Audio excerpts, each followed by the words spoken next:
Boom. Hi. I think we're starting a little early. Hope you're okay with that.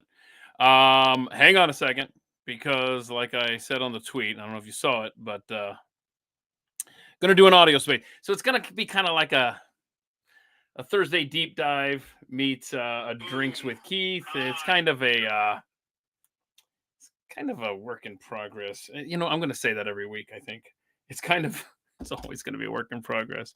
Um, Still working out some kinks. I appreciate your patience. You guys are awesome. Let's see here. How do I just go to this? Boom. Okay, there we are.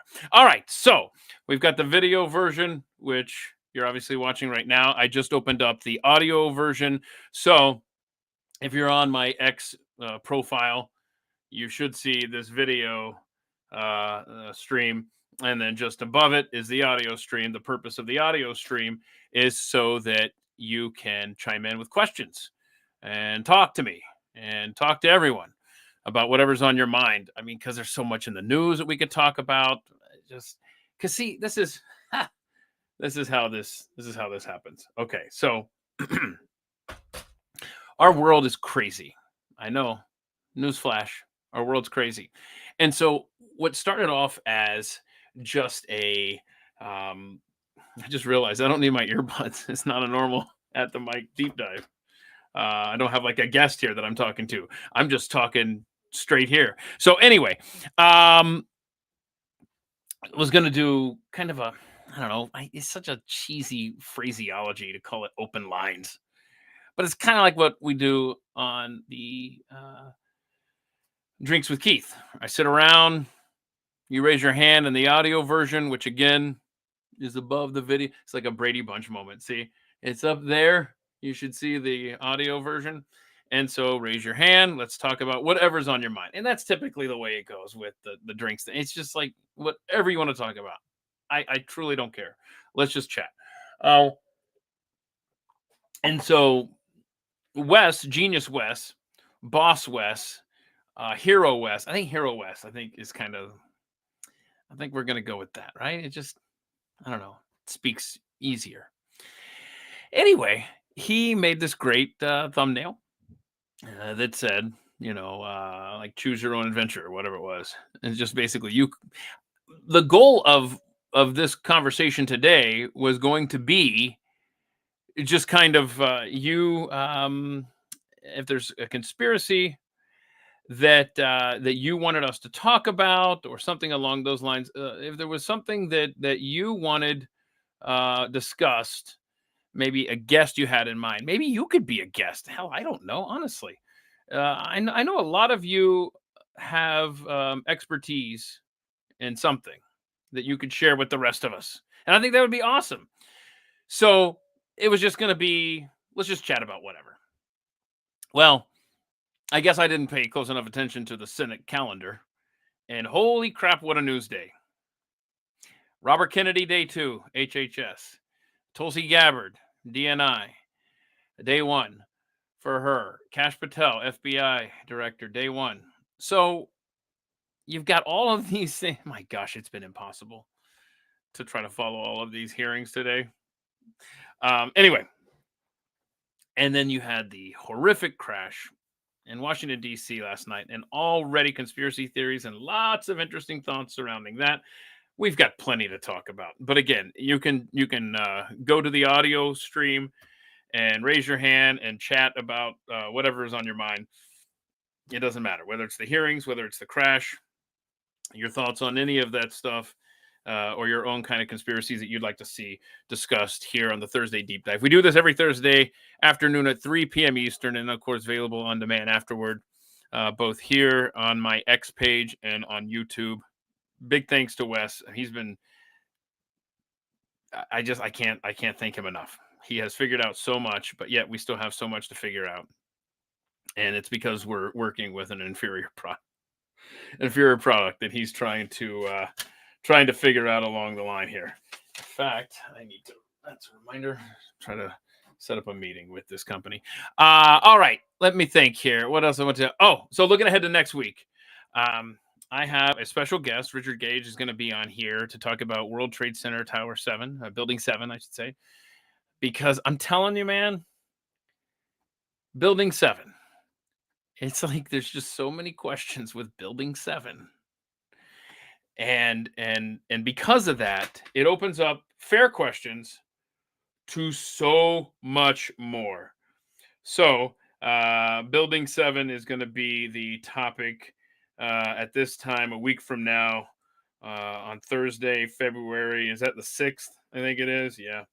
So, anyway, Richard Gage, who has so much knowledge that he will share with us. Please be here for that. And then, let's see. February 13th, that Thursday, deep dive, TBD. Got a couple of irons in the fire on that one. February 20th, DeGare Bear will be back. Last time he joined us, it was to talk about central bank digital currency. And this time I think we're going to do 15-minute cities because that threat is not gone. Coming to a town near you. And then on February 27th, Rebecca, Mr. Reagan, I've never had to say her name. She's going to talk to us. She's over in Norway. And oh my gosh, we got to talk about the Islamization of Europe. It has gone on for such a long time, and I've got a lot of questions about what has happened to that continent. And open borders, bro. It's not good. So, and they're learning about that over there, just a few decades ahead of us. So that'll be month of February. A lot of stuff coming up here. What else do I need to give to you here? If you missed last week, Brad Staggs was here. We did another Barfleet episode. I think it was number 3. I mean, we covered everything. We covered remote viewing on the planet of Mars, going back, I think, 1 million years. CIA did that, of course. Of course. What else did we talk about? My gosh, there was just so much. I think reincarnation came up. I don't even have my list. What were some other things here? Hang on. Let's see. See if I can read my handwriting here. What else? I mean, y'all, if you watch it, you're probably screaming at me right now because it was a fun show. But we covered a lot of stuff, and I can't even remember because it's been a week, and there's been too much brain activity in the last week. Not enough room for me to remember all that stuff. Maybe it's over here somewhere. No, it is not. Oh, yeah, serial killer. Garth Brooks, allegedly. That was in there as well. A lot of fun stuff. Go and check that out. That's last week's deep dive. If you can't ever find the deep dives, because I realize, it's kind of tough the way X operates. It's pinned to the top. Like literally everything you need right now is above me. See? Including God. Oh, you see what I did there? Yes. So straight above me is the audio version if you want to chime in and talk to me and the world. And then above that, pinned to the top of this page, is all of the episodes that I've done here in the last couple of years. Go and check that out. And then above that is where you'll find God. Let's see, anything else? Tomorrow's guests on the Friday live stream. I don't know what we're calling this now. It has 17 names. Drinks with, it's happy hour. I don't know. I don't know what we're doing here. But Chris Cruz and Ken Kuykendall, 2 co-workers of mine over at my day job at The Blaze, where I produce Pat Gray Unleashed. Those gentlemen will be visiting for that, and I have told one Chris Cruz, I have said, please, sir, take us to your chicken coops. So I'll kick him off the show if he's not broadcasting live from his little chicken coop, because we got to see the hens. And let's see if I can make this to work over here. Too many screens. I'm sure you know. There we go. Hang on a second. I knew I was forgetting something. Hang on. Now I can see. Okay. So I realize that the chat is always up and running over at YouTube. It started. Okay. But I can't see it on this screen until I click a button. Because why would they let you click that button before you go live? Oh, there's so much to remember. So I'm kind of catching up here I appreciate all the comments. So I mean that's kind of sad, Keith, what you're doing here. Think about this. Think about this. So if you're watching on X, okay?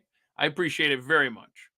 But if you want to type in the chat, you have to go to YouTube. If you want to join me and talk, you have to go to the audio space. I don't make it easy. I do not make it easy. Okay, so let's see here. Let me see. I got the comments here. Pastor Billy Crone as a guest. Very informative on drone. So here's what I need to do. Because I realize not all of you are going to want to speak, and I totally respect that. So what I need to do is I got my trusty legal pad here, and I need to find a pen that works. That's job one. Got to find a pen that works, and it is not this one. Hello, help me. Is there a Sharpie? Is there some? Seriously, am I gonna have to write the entire note? Am I gonna have to do that with a dry erase marker? Only if you guys don't want me to get up and walk over to the other side of the room. Hang on. Let's see if I got something here. Oh, I got a Sharpie right here. Boom. Boom. Okay, so this is going to be, what's today's date? 1/30. I had a boss back in Charleston, South Carolina. R.I.P. Richard Bachschmidt. Box, he was my program director. He was my boss at News Talk, whatever the hell it was called, 94.3 WSC. And dude walked around with a legal pad all day. And I wish I could properly illustrate this. He wrote it. I'm telling you, like the first 8 or 9 pages was just written stuff. And then he would, flip it back and whatever. But he would always go back and then he would mark off stuff that he accomplished. But it was always 8 or 9, 10, 11 pages deep of just insane, just notes that he had taken, things he had to do. And then, it was always a victory. We can go back and mark something off and oh, I've tried that. I'm a Post-it note guy. But anyway, let me, not today, apparently. I don't want 1,500 Post-it notes, but I do want your guest ideas for real. And so let's see. Yeah, that's right. Born Janice. Hang on. There you go. Yes. Welcome to the show, Keith Malinak. How are you? Well, thanks for having me, Keith. I appreciate it a lot. There are some psychiatrists out there watching this thinking that's not healthy. Hang on. Billy Crone. All right. So what are these topics here? Drones, AI, alien. Oh, that covers a lot there. Aliens. And I will say, yeah, it's had some guests that I thought I had ready to go, and something happens, and that is the most frustrating part of this. Is getting the guests locked in. And I do realize that this is a time of day that is not conducive to stopping what you're doing at 3 p.m. Eastern and sitting down with a guy you've never heard of before and having a conversation about God knows what. But it's I don't like having to chase, and it's not been fun lately. But I'm looking forward to February. As you can see, we got a lot of good stuff lined up. Good people coming up to chat. Yeah, and I can only bug Brad so much. So hang on a second. Billy Crone, any other ones? I'm just looking to see here. Okay. So anyway, oh yeah, look at that. So I mean, today though, Coffee Lover M, today isn't I don't really have, we're just kind of feeling this one out, So hopefully we can get somewhere if somebody wants to chime in. Don't forget the audio version up there if you do want to talk about a conspiracy or something that's on your mind. Something like if there's one conspiracy that you wish everybody believed the way you do, now's your chance to just chime in. Just go raise your hand, and hopefully the audio will work. Who knows? I don't know if it's going to work. So let me see what else I got. I got 2 legal pads going here. So this one is for potential guests. And don't forget, I still have that table, because I rearranged the room. And so actually where I'm sitting is where the conspiracy table used to sit. There was this massive, how long are you over there? I don't know. Just a long card table, enough. So anyway, a long table, probably, 5 feet long, about 2.5 feet wide, and a folding table, Keith, I think is what you're looking for. And it's just covered with topics, guest ideas, stuff like that. It's so disorganized because it reflects my brain. The most disorganized place on the planet is my brain. Second most disorganized, or maybe it's easier to say least organized. Yeah, that would be the table. So when I picked up this table, I had to be very careful and make sure that the delicate filing system of piles of paper didn't fall to the floor. And so now it's over here, and I you don't want me in your house for more than 10 minutes at a time, or else it's just gonna get chaotic because I got issues. All right, let me see here. Yeah, if you want to follow up with anything we discussed on the Barfleet episode last week, maybe you can remember the topics, since I can, apparently. My gosh, it's so embarrassing. What's also embarrassing is that my sheet that had everything, I had it pinned in my corkboard. Least organized person in the world. I almost feel like you're tuned in for what's rapidly becoming a therapy session for me. You know what we need to do, though? If you have not, because it's been tough. If you're a political junkie like me, let me back up.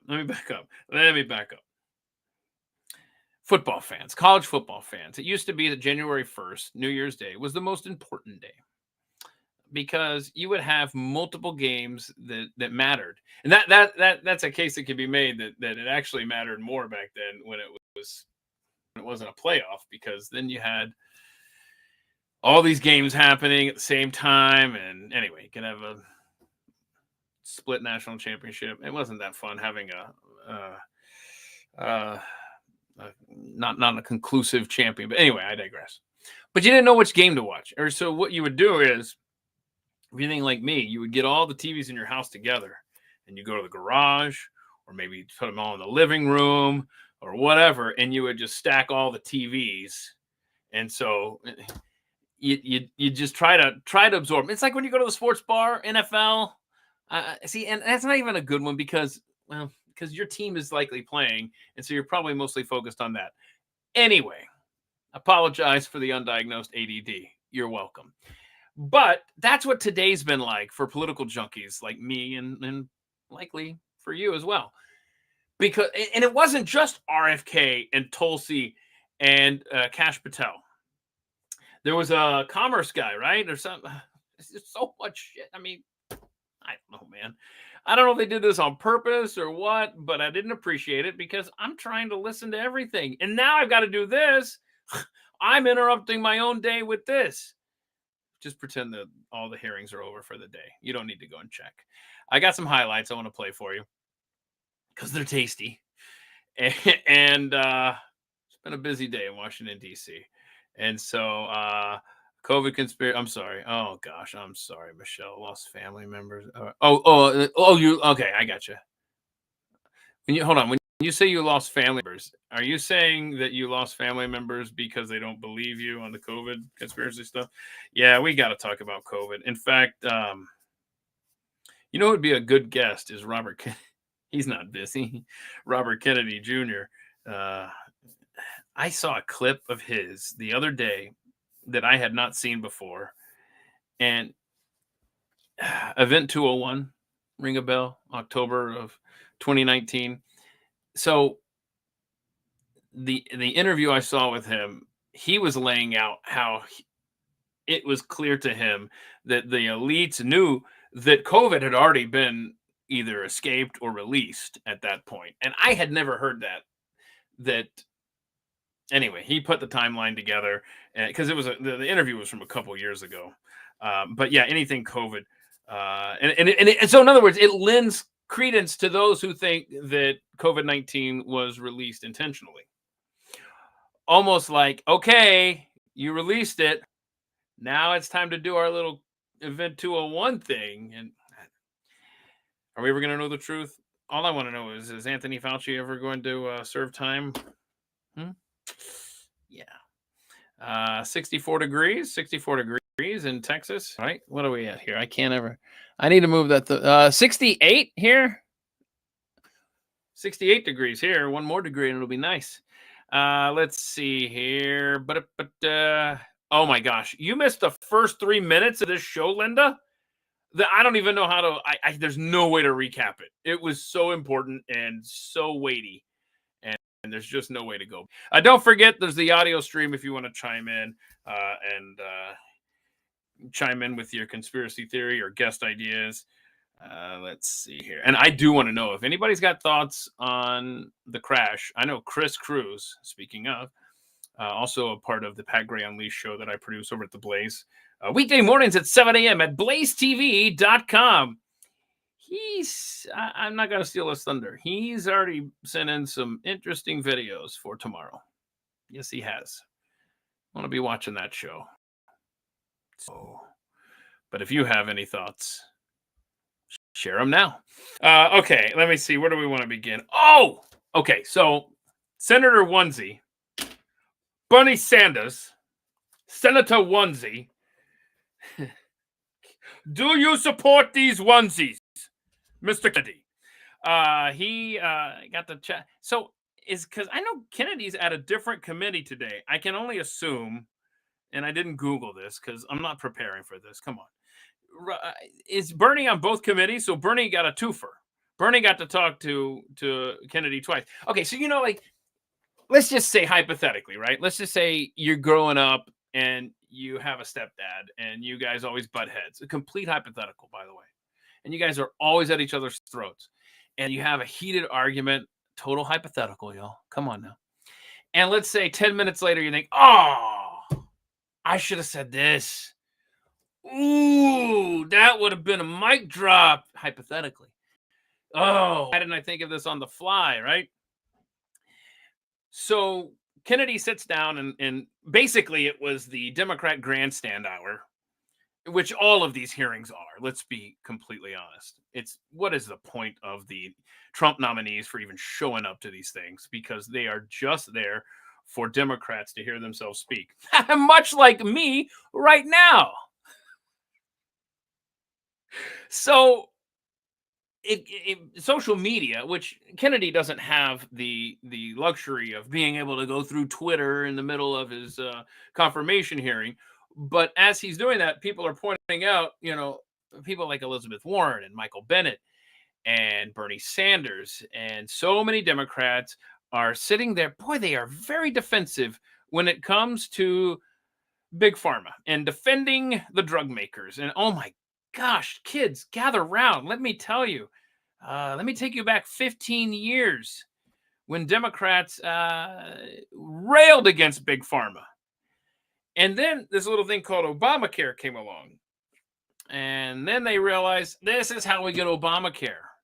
We make the Big Pharma the partners, and then the marriage has been consummated. And so for the last 15 years, and with COVID and the vaccine around that, and oh my goodness, you talk about a happy marriage, Democrats and Big Pharma now.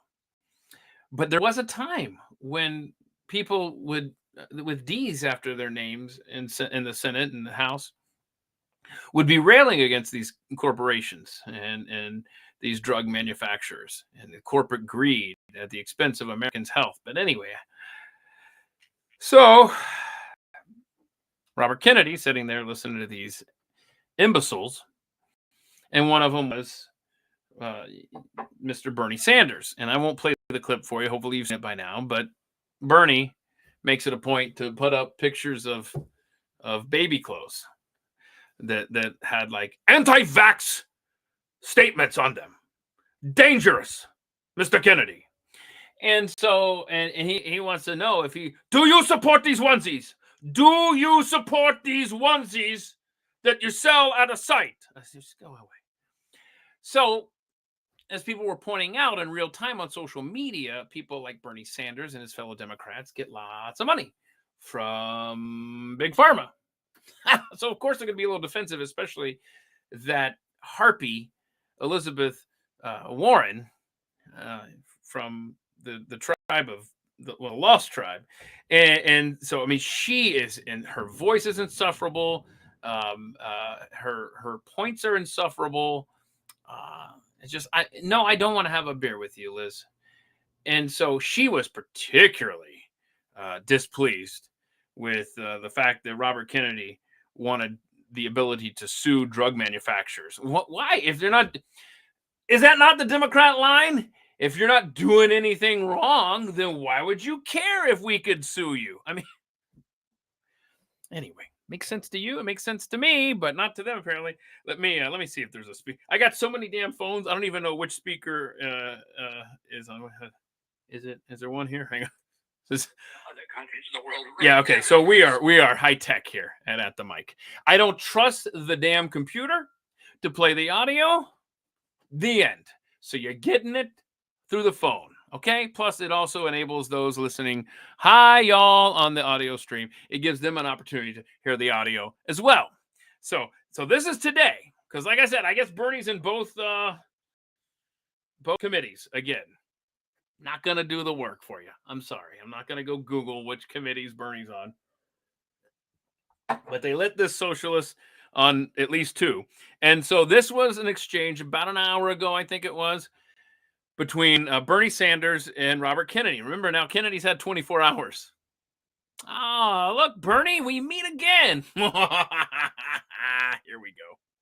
I'm going to make America healthier than other countries in the world right now. Will you guarantee do what every other major country does? It's a simple question.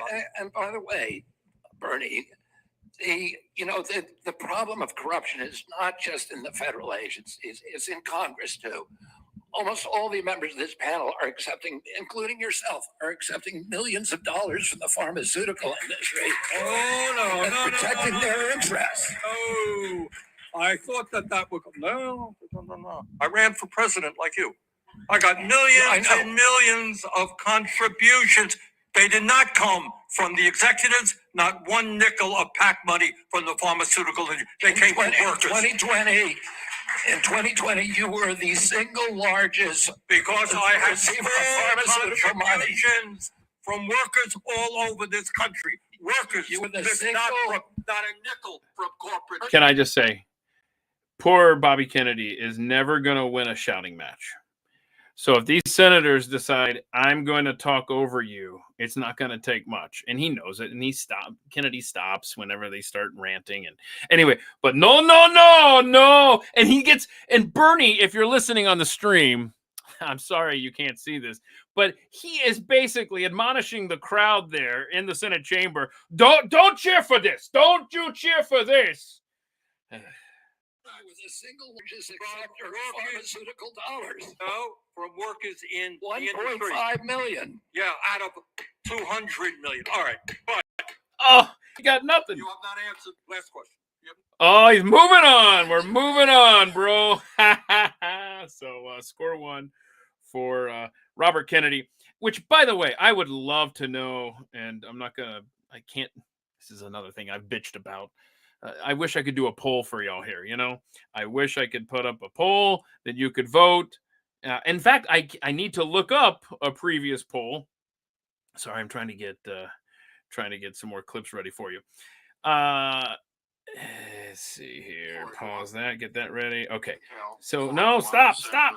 Okay. So now I got to go to this phone here. So I got Kash queued up. Okay, Kash is in the queue. All right. Sounds like a obscure song lyric. What was I doing? Oh yeah, I want to look up this poll because I posted a few days ago before any of the hearings started. If you'll recall, if you frequent my @Keith Malinak on Twitter. By the way, I thought this, but he verbalized it perfect. Friend of this program has been on a couple times, 5 times August. Great tweet when he posted the picture of Bernie sitting in front of the placards or the onesies, and he asks, can Doge please look into how much we're spending on unnecessary large cardboard printouts for confirmation hearings? It's a constant. It's confirmation hearings. It's on the floor when they're giving the speeches in the well.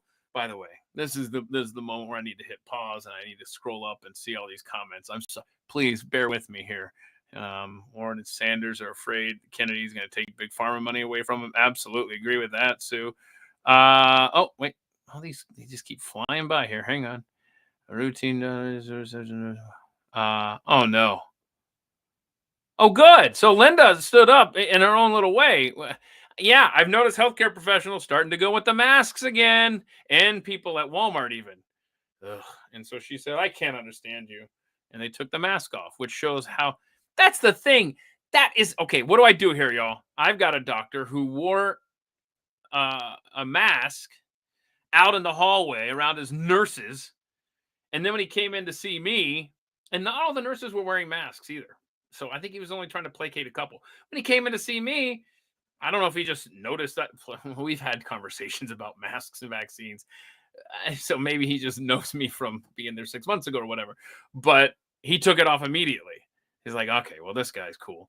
He's like, no, let them wear the masks. If you don't want to wear a mask, damn it, have we learned nothing? Even you people that supposedly love science. Okay, I digress. I do need a do-bot. Thank you. Right here. I won't let me. There you go. Thank you.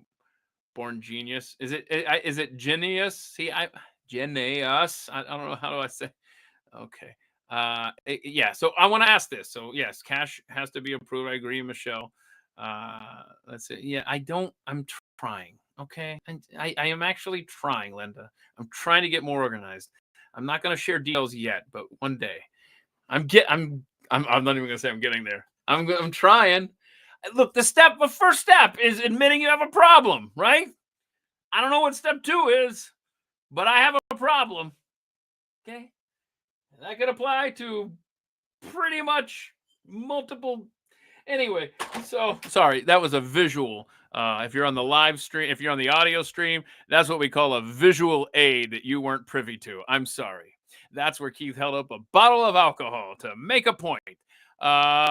I see someone's got their hand up, and I will be with you shortly. I don't know what your handle is, Pat Gray something, but I recognize the avatar pic there. What was I looking up? Oh, so I did a poll, and I asked, all right, so you got Kash Patel, and you've got Robert Kennedy, and you got Tulsi Gabbard, all nominees for Donald Trump.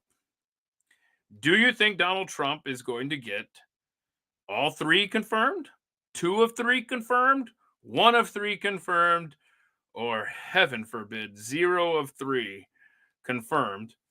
And I posted that before the hearings began, and the results are as follows. He says, as he's stalling for time, scrolling, because, ladies and gentlemen, one of the themes today, if you'll recall, has been how unorganized Keith is. Somebody find that poll result for me and let me know, because I clearly can't find it. Oh my gosh, that chick is huge. Sorry, that was the 500-pound lift girl. I scrolled past that, and then let's see here. Did you see? Okay, hang on. Oh, wait. So wait, Pete Hegseth. Okay, now I'm back too far. Hell, I don't know. Somebody find my own poll results for my own podcast. Oh, here we go. No. Grade the Donald Trump presidency. Second term so far. 91% say an A, 7% say B, 1% grade C, and 1% D or F. So, here we go. Between Robert Kennedy, HHS, Kash Patel, FBI, and Tulsi Gabbard, DNI, how many do you expect will be confirmed? 53-47 majority Republicans. They never know how to play with a lead here. So here we go. The final results are in, and you can't read them. That's 3 for 3 on confirmation, 68%. 3 for 3, 68% of you say are going to get through. Now, after today, I'm concerned for Kash, not because I don't think he did a bad job. I don't know. You watch these things, you listen to Supreme Court hearings, and you just get a sense, a feel for the room. And I don't know, man. I don't know. 2 for 3, 20%. 1 for 3, 9%. 0 for 3, 3%.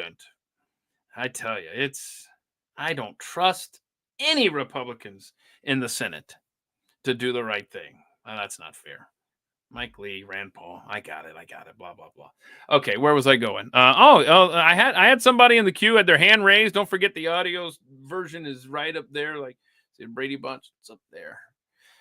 So now if I retweet, I'm going to throw a curveball, and I'm going to do it right now. So don't let me forget, y'all. I'm going to retweet the live stream, okay? People maybe missed it the first go around. I got it. You're busy doing other stuff. All right. So now I think if I'm not mistaken, I got to go and check this. Let me confirm this. You're not doing anything, right? You can wait for me. Let's just check and see. Okay, so now the audio version is down. That's not good, Keith. That's not good. Okay, so now the audio stream is below the video stream. I need help. Okay, so here we go. Let me go to the let's see if this is working. I don't know. Jeffy apologist. Jeffy apologist. Good. That's an excellent Twitter handle. So let me see if this is gonna work. Jeffy apologist. Don't forget to unmute your microphone when I come to you here. Let's see if this thing. Hang on before you start talking. Let me lock this screen here. All righty. Well, I activated you, and then it didn't let you come in here. Okay, yeah. Unmute. There we go. All right. Are you there, Jeffy apologist? I'm here. Okay. All right. It's So Gabby. I've talked to you before. Okay, and who was this again? Gabby. Gabby. Oh yeah, but you changed your I got you. You changed. I change it all the time. Okay. That's what it is. Okay, so Gabby, first of all, I'm gonna look to the chatter box and see can you guys confirm how is her audio and how is the audio on your end? I think that's where the problem was in the past. It was the echo. Are you hearing everything okay? I'm hearing you fine, but I'm on a walk with my kids. So am I sounding okay? You sound okay, but you're not hearing yourself echo back, are you? No. Okay. That's all I was caring. Okay, cool. So what's up? Cool. Well, okay, so I needed to make a comment about your boy, RFK Jr. My boy. Because it's my boy. Because I need to talk to somebody about this. This is such a niche thing that nobody in my life understands, really. I mean, my husband comes home and stuff, and we talk about it, but like people my age don't get it. I'm like, I just need to tell somebody. So tell all of us. Because Anyway, so watching the hearings yesterday, the Bernie thing was so funny with the onesies because the driving force behind the Maha is mothers. It's pissed off moms.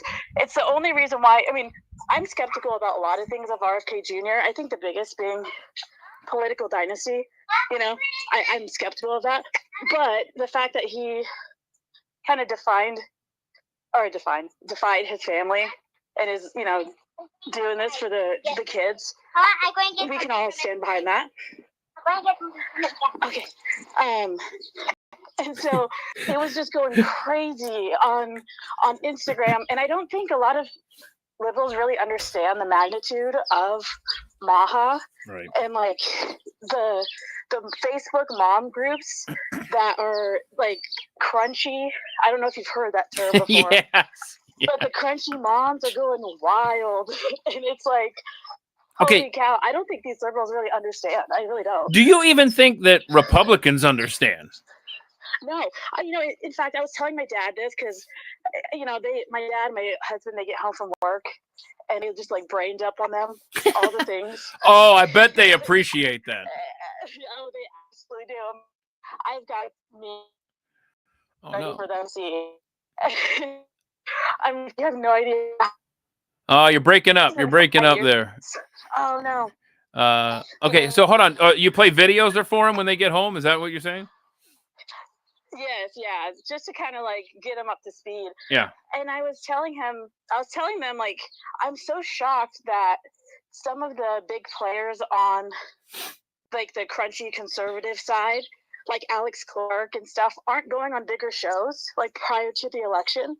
Because I'm like, this is a huge demographic that's being left out. And I'm like, just talk to them on a podcast because even if they themselves wouldn't watch their content, maybe somebody's wife would.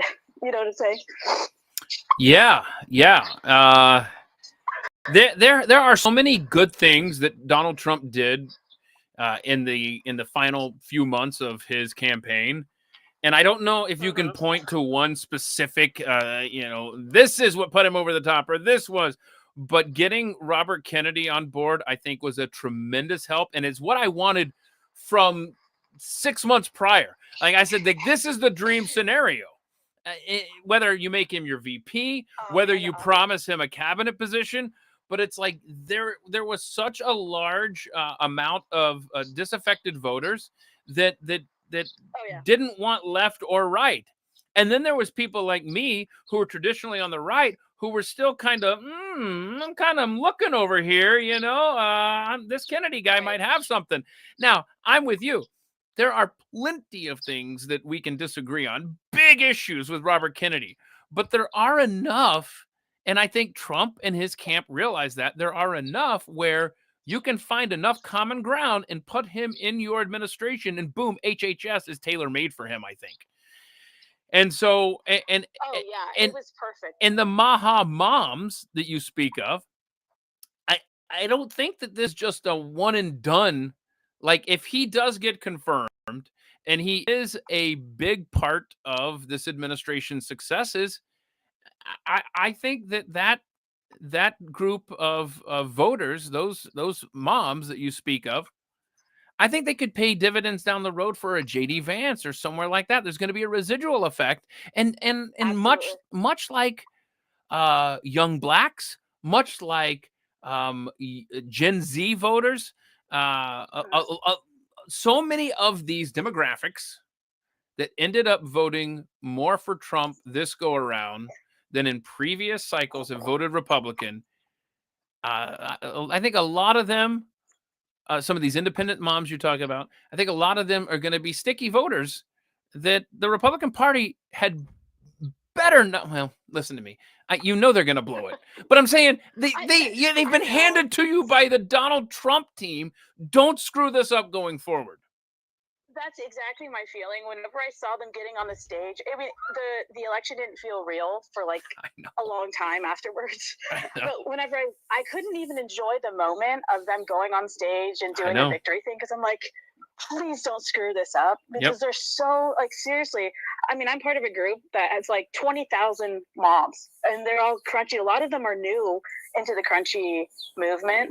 I was like part of it whenever there was probably less than 10,000, and now, I mean, it's growing fast. Yeah. And so I'm like, man, this is, and like, I think I messaged you about that House and Habit girl. She's starting to pick up speed, and like even Megyn Kelly's reading her stories and stuff. It's crazy, but a lot of independents follow her because she's a Kennedy person. She followed him on the campaign trail. And so and she covered MAGA too, but she was clearly more Bobby's, candidate. Yeah. Or person. And so, yeah, that collaboration between Maha and MAGA, man, I'm like, please don't screw this up. That was my 2 cents. I'm like, man, you should have seen the memes on Instagram. They were just making fun of Bernie, and poor Bernie. I don't think he really, and to your point, neither does the right really understand, because if they did, they would pay more attention to some of these moms. And that's one thing I was disappointed in a little bit with Trump prior to the election, was like, just talk to one person. And I'm not this big rah-rah talk to females kind of person, but I'm like, it would do you well to speak to like an Alex Clark type from Turning Point or House and Habit or something. Go on Instagram Live. I mean, that's where all the moms hang out anyway. Really? There's the fringe like me that like enjoy talk radio, but there's not very many other 28-year-old moms that hang out and get. That's what I was going to ask you. How old you were and your circle before election season. Was your circle, I guess, inclined to vote Republican? How are they on the Donald Trump? Were they on the bandwagon? Like, cause I don't know you, and I don't know a lot about you, obviously. But I'm just wondering, like, that age range, upper 20s, young moms, where were they politically from your vantage point before the election season started? Oh, we lost her. I thought it was a pretty decent question too, and I would love to hear the answer. Oh, there you are. Where were they politically, and where are they now? Yeah, so there's pockets online of like huge coalitions of like Christian conservative moms, and not even just Christian. So like online friends, online people totally were on like the Trump RFK Jr. side, but in life, to be honest with you, even girls from church, and now, yeah, anyway, even girls from church, it would shock me to hear that some of the things they support boils down to they don't spend the time to look at the stuff and really ask critical questions, because I think a lot of women my age subscribe to groupthink. Oh. And so if there's one thing that I'm super unapologetic about is abortion. And so that kind of like weeded out a bunch of my, high school friends. What's weird about my age is that like Facebook was around whenever I was like getting started, when I was probably in like freshman year, 8th grade maybe. So I have people that I'm from 8th grade that, I have on Facebook. And so like, I get some of those people angry at me about abortion. We're losing you again. Shoot. We should, man. Hey, sorry. No, you're okay. You're okay. Let me run a couple quick things by you real quick. Did you notice how during the hearing yesterday, and I admittedly did not see a lot of RFK today. I was too busy with Kash and Tulsi. But I just found it so interesting that Democrats were so mad that Robert Kennedy said that he would do what his boss wanted, Donald Trump, the guy who made this possible for him to even be HHS director. And so they tried to corner him on multiple topics like that, including abortion. And it's like, if you roll up there and you're a pro-life nominee for whatever position, usually Supreme Court just comes to mind, and you dare have personal thoughts and beliefs about abortion and you're pro-life, then, oh my gosh, all hell rains down on you from the same people up there. They'll say, well, that's settled law. I mean, how dare you? I mean, you can't have your personal beliefs when you're applying to abortion issues, but yet they wanted Robert Kennedy to do just that because it went against what they wanted with Donald Trump. But let me ask you this. There's a lot of discussion here in the chat, and it keeps rolling away from me here. I think it was it Linda? Who was it that was asking here? It was define what the crunchy movement is. Wait, what do you mean when you say crunchy? And I think I know, but I don't want to be assumptuous here. I want you to tell us. So crunchy is more like granola moms, natural moms. I think 2020 woke up a lot of mothers to vaccines. The V word, if you're on YouTube. It woke a lot of, myself included. And I think I watched COVID roll out because I'm a stay-at-home mom, and I had time to listen to the 90 minutes of freaking Fauci and Trump and Birx every day, and I did it. And I know it's crazy, but I did watch the C-SPAN uncut versions of these things. Yeah. And it didn't make sense to me how they would, like, even on right-wing media, they would spin stuff afterwards. And I'm like, this makes no sense. Why do I hate this guy that they tell me to hate? And so that kind of led a lot of moms down the road of questioning and questioning the vaccines and questioning what's in them. Yeah. And so now so many moms are that crunchy granola mom, natural, going back to holistic approaches. I mean, not totally discounting modern medicine, of course, but there's a place for both. And there doesn't seem like there really is. It seems like you have to pick one side or the other. And so a lot of the crunchy moms are on the side of, well, let's question this. And how can I naturally heal my children? And again, there's amazing accounts. I think so many women a lot of nurses on Instagram led this movement. And I mean, it really got me because like I was already questioning the stuff watching. And then you have these accounts kind of blow up on Instagram that I was like, oh yeah, actually I really resonate with this. Interesting. And a lot of other moms did as well. So I'm 20 years older than you, and I think crunchy, and people can confirm this or deny it in the chat, crunchy is kind of an updated version of granola, right? We used to call them granolas. Out in the natural, out in the wilds, going hiking all the time, organic, all that good stuff. Okay. So one last question, and I'll let you go because I know you got big issues to deal with there, with the kids there, and I don't want you to be distracted too much longer. But I'm going to ask everybody that chimes in here, and you can type it into the chat if you'd like. What is your order of confidence on what you've seen the last couple of days? What's your order of confidence for these confirmations to go through I think Kennedy has the highest chance of confirmation, then Tulsi, then Kash. Do you have a different order? I think they completely hate Tulsi. I think Tulsi poses the greatest threat to them. I don't know, though. I think it's a toss-up between Kash and Tulsi, but I think that some Democrats are going to surprise us with RFK. Okay. All right. Well, very good. That's my hot take. Hot take. Keith, it was great talking to you. Yeah, great talking to you, Mom. Go deal with the kids, Mom. That was awesome. Okay, so let's make sure that is okay. I'm thinking about sneezing. I haven't committed to it yet, though. Maybe not. Allergies or something just all of a sudden. So, okay. So, yeah, I am curious. Kennedy, Kash, then Tulsi. That's what Not Jess says. Jess, or not Jess, you also did say that you were late, and you apologized for that. And I was going to be very, very angry until I saw the apology. So we're gonna let that one go. There. Who else? What else we got? I think Kennedy loses. Let's see. Dan says, I think if Kennedy loses, the pharmaceutical companies have more control than we think. Yeah. Boy, I'm going to be angry if any of these three lose. Actually, not disappointed, not sad, just pissed off because it means the Republicans defeated their Republican president. You want to talk about coattails? Republican politicians better be thanking Donald Trump and should do whatever he wants. Ask him, yes, constitutionally, yes, of course. But I'm talking about his nominees.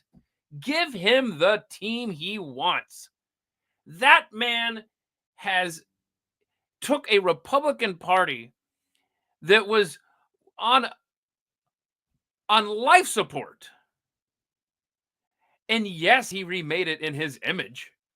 But the fact that you have control of the House and control of the Senate, do you think you would have done that with a Mitt Romney or a John McCain or some squishy rhino?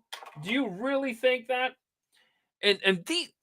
We are at such a mission critical moment in our nation's story that you have to have these earth-shattering, these game-changer nominees like a Kash Patel and a Robert Kennedy and a Tulsi Gabbard. You need these people to save this country. And so help me, the Republicans, I swear. See, I can't say, I'll never give another dime to the Republican Party if they don't give it, because I've never given a dime. And actually, somebody reminded me, I did give a dime, and I'm pissed about it. It has not been worth it. Let me explain. See, this is how they do it at the Senate hearings. If they hate you, they say, Mr. Malinak, you say you've never given a dime to the Republican Party. I see here that in 2020 you actually gave money to failed presidential candidate. Quick, somebody Google for me. Who's the mayor of Miami? That guy. Yeah, I was definitely passionate for him.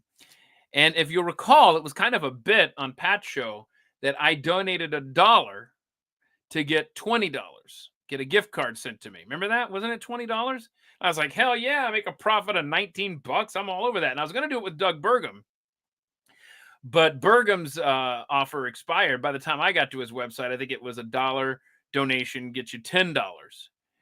And so I felt so proud my entire nearly half century on this planet that I've never given a dime to any political candidate. And then it was, has anybody looked it up yet? Nobody's going to look it up for me, are you? Whoever the mayor of Miami is, I gave $1 so I could get that $20 gift card. And I remember spending it at Walmart. And I thought, so then I started getting the texts. Boy, did they come. And they came and they came and they came. And somebody said, because I was bitching about them on Twitter, and I was just like, stop, Republican Party. Stop. I can't take all of the spam texts. And as I sit here now, I'm still getting them. And I've probably gotten up to, I don't know, a couple of hundred now at this point. and sometimes, in October it was like one every 5 seconds. So somebody reminded me, because I said I haven't given a dime. Why am I getting these texts and stuff? Yeah, somebody said, bro, you gave $1 to that one guy. And Francis Suarez. Oh, yes, because I was so into Mayor Suarez as the next Republican presidential nominee. So yeah, I gave $1, and I'm here to tell you it's never worth it, because this is going to come up again in 4 years, and you're going to be tempted to donate $1 if you're a dummy like me, and you're going to think, oh, that's easy money. No, it has not been worth. The $19 profit has not been worth the never-ending bevy of spam texts. I just got one today. Which phone? I don't even know where my actual phone is. There. Hang on. What did it say? I think I've already. Now I just delete block.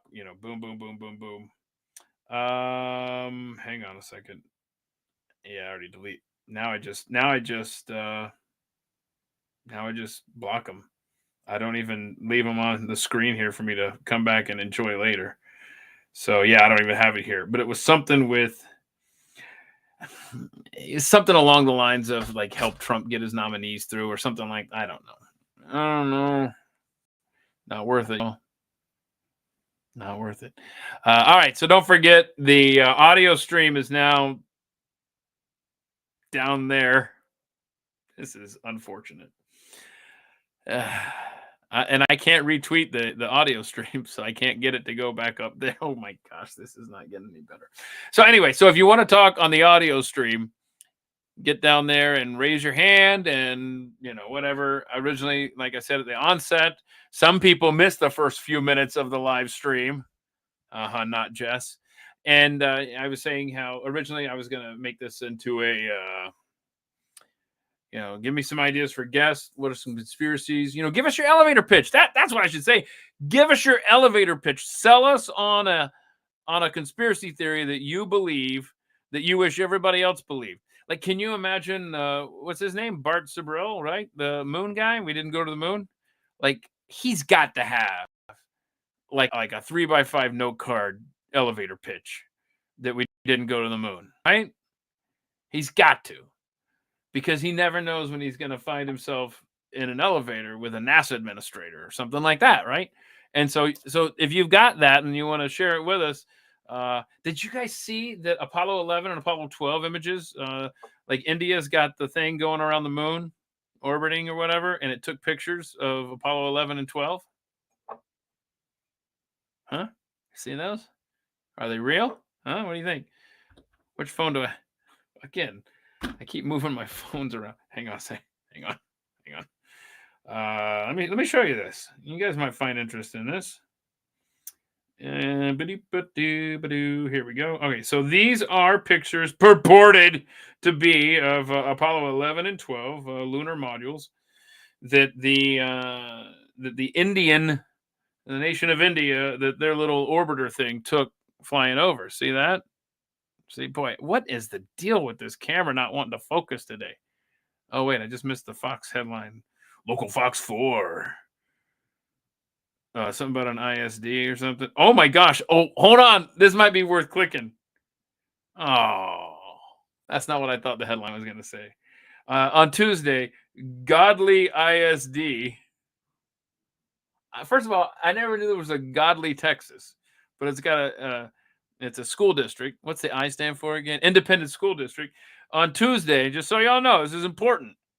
Godly ISD reported that nearly 650 students were absent. Now, the reason I clicked on that, I thought I was going to say because of an impending ICE raid, but I guess not. Apparently, it's a flu outbreak. So apparently, we got several schools closed, some until February 3rd. So when's that? Next Friday. Holy crap. Because of a flu outbreak. I really did think when I clicked on that, I thought it was going to be hysterical. I thought it was like, because the school has a large immigrant population. Never mind. What am I missing here? No, he's not drunk again. I'm not drinking. Do I sound like I'm drinking? Come on now. Oh, look at that. I can donate $1 to Julie and she won't spam me. That's right. Let's see here. Hold on. What's this? This seems important. Hang on. Michelle's got something here for us. Hang on. Just in, the number of staff at Reagan National Airport's air traffic control tower was not normal for the time of day and volume of traffic. Jeez. Yeah. When Chris was reading the transcript from the air traffic control, that's kind of what we concluded. And again, I don't know. I don't know where this is going to lead. I know Trump made comments about DEI today. We'll see. Because that's the thing about Trump. But hold on, let me make my point about the air traffic thing. It's ADD in the PM. So the way the transcript read, do you see that plane? And the Black Hawk pilot said yes. I heard from multiple former Black Hawk pilots, just regular, airplane pilots, whatever. They were telling me it should have been more specific. Like there's a plane 11 o'clock or whatever, acknowledge you see that, blah, blah, blah. Okay. And so I kind of made the analogy on Pat's show that it's kind of like coming up on somebody passes out, right? Or choking or whatever the hell. I don't know. And you come up on the scene and you say, somebody call 911. You got to be specific. You call 911 or else everybody's just going to assume that somebody else is calling 911. The next thing you know, the ambulance never shows up.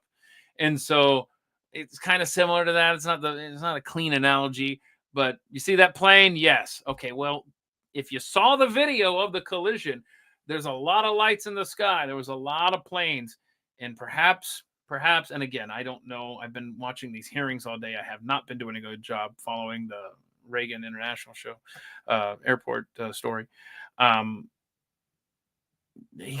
pilot may have been saying, yes, I see this other one, and I don't know, man, just a mess. Now, to Trump's DEI thing. Now, one thing I have learned in knowing the Donald Trump politician and watching him in action for 9 years is that on so many things in the press, you'd think that they would learn it better than anyone because they're the ones that get burned in public time and time again. He will say something that will seem knee-jerk. He will say something that will seem like, oh, that's not right. Come on. Why is he saying that? And then, of course, the press gives him all sorts of shit for it. And then it turns out to be accurate. Does the press come back and go, oh, well, we had that wrong? Hell no, they don't. So, we'll see. We'll see. His answer was, like, somebody asked me, how do you know it was DEI? Because I have common sense.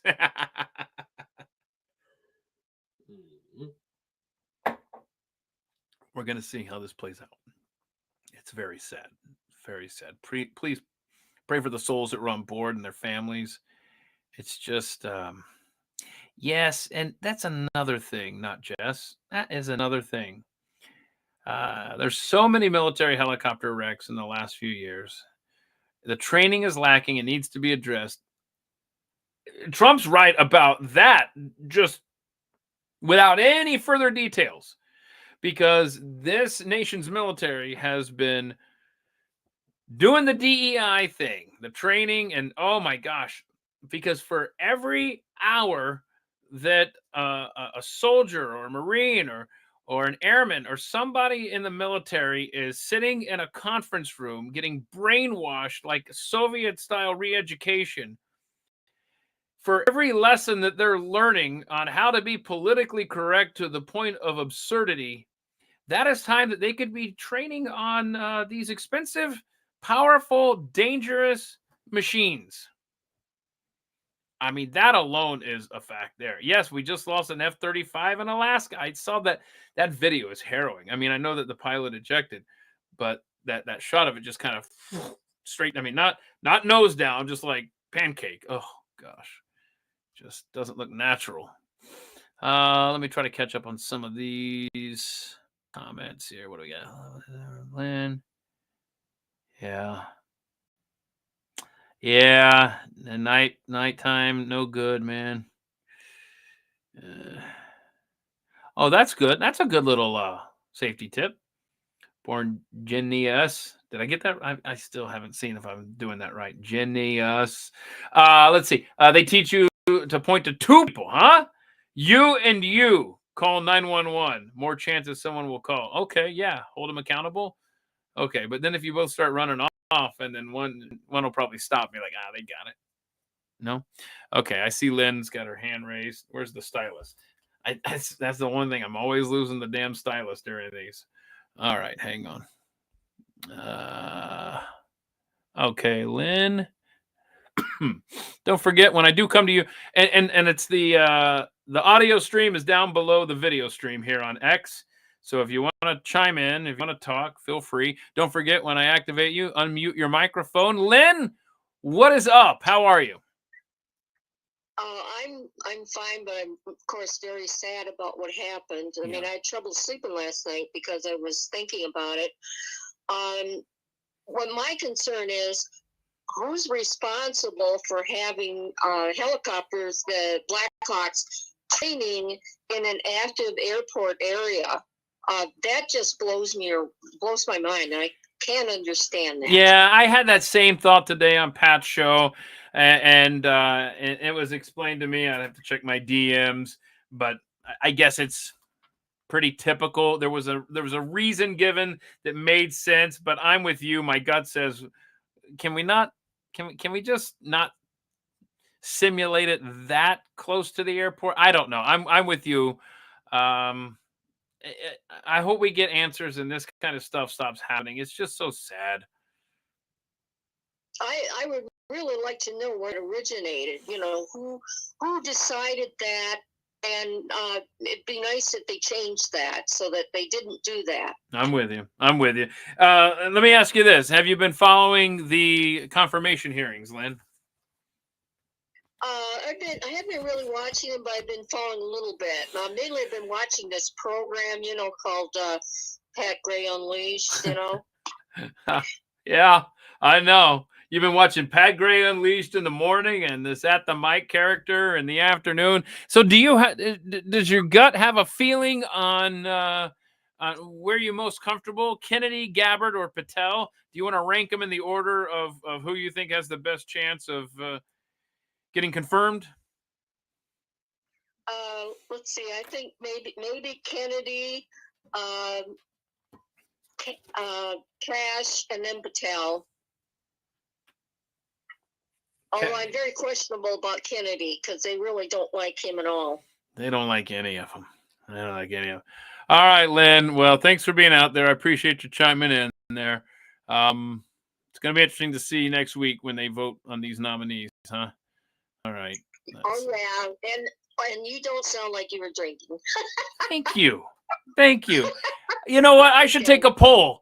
Is it obvious when Keith is drinking and when he's not? I think it's. I'm sorry. Whatever. I'm not drinking. I mean, I'm drinking water. Or is it? Oh, sorry. There's a visual there for the audio streamers. I'm sorry. Which means, again, I was holding up a bottle of alcohol. How did we went to this hibachi grill a week or two back. How did my daughter's silly little sword, like balloon animal sword, how did it end up in here? It's like, because oh my gosh, I took a test. I should probably post the results. And like, it's are you autistic? Yeah. I'll post the link. I took this test. And you guys can decide on your own if I'm autistic. But anyway, one of the things, it's like this little circle graph, and it shows you of the characteristics of autism. It shows you like where your biggest, markers are, I guess. And like my biggest one was fidgety. Like that is me. Like I have to be like messing with something. I'm going to do this till it pops. Or not. This is embarrassing at this point. Oh, look at that. I got a stylus for this. But see, if I do this, if I commit to the bit and you hear the pop, sorry, it's another visual there for you on the audio stream, then I'm not going to have anything to fidget with.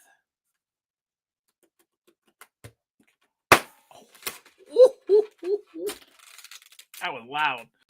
There it is. I hope she doesn't come looking for, throw that away. All right. Anybody else got their hand raised? No, they do not. Okay. Well, all right. So I am curious to see how, what's your tism? Moderate. I don't know how, I don't have anxiety. I actually was very low on anxiety, Queen Bee. Let me get the results up here for you.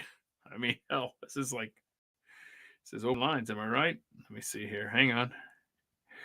Got to find the chart. It was a while back. Hang on. I'll post the if y'all remind me later.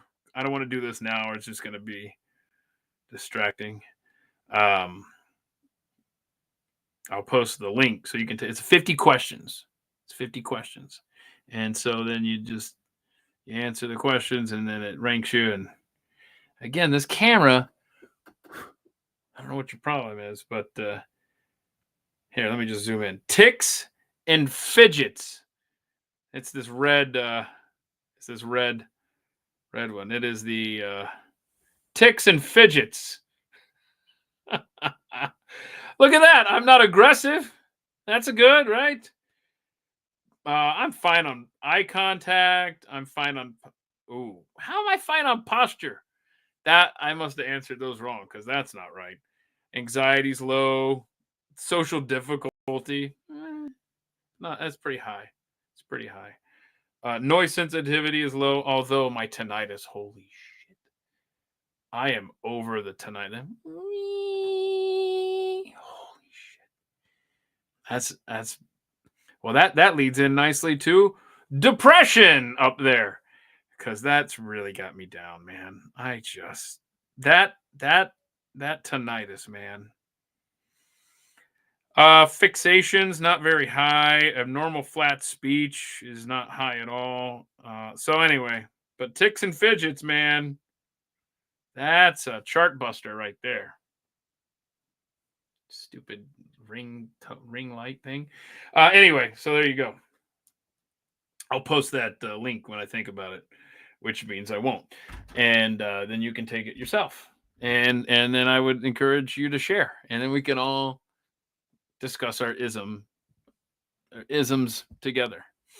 You got it from the mom? Yeah. So, okay. So did your boys get it from the mom or did they get it from the vaccines? We're going to bring it full circle to RFK today. Yeah, exactly. I'm depressed that I'm depressed. Good call, Julie. How's my aggression that low? I'm loud. I don't know that I'm aggressive. Red Foreman. Although that's fair. I don't mind that comparison.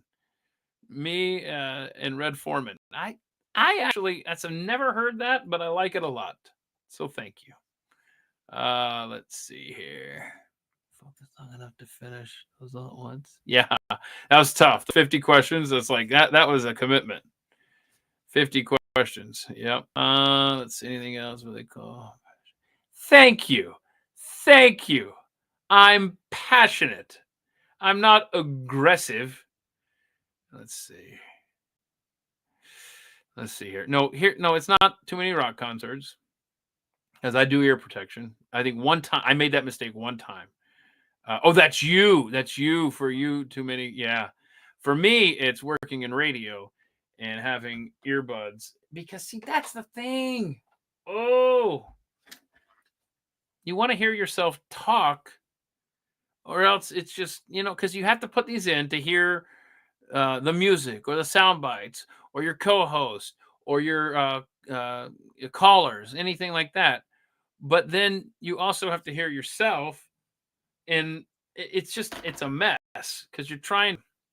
I don't know how to explain it. It's constantly jacking up the volume. Yeah. And I've been doing that loud volume thing for my first day in radio, y'all, was July 2nd, 1992. July 2nd, 1992. Yes, sir. And so I've had loud headphones ever since. But not as loud as Pat Gray. Woo, woo, woo, woo. Like, and I'm not exaggerating. This sounds like hyperbole. I promise you it's not. And by the way, I'm fidgeting right now. Not as much as Pat, by the way. Because I'm not messing with my headphone cords the way he does. I'm trying to get a knot out. And I realize I have company. And it's rude to sit there and mess with a knot while you're entertaining guests. But yet here I am because I can't let this go. So Pat's headphones get so loud. Sorry, visual aid. See, I'm scaring away all the audio streamers. There's like 5 people over there. And I think they're going over to the video stream to see what kind of craziness I'm holding up for the camera. Either that or I'm just chasing them away, period. But Pat's headphones, and this is not hyperbole. Pat's headphones, I got the knot out. I'm proud. I am proud.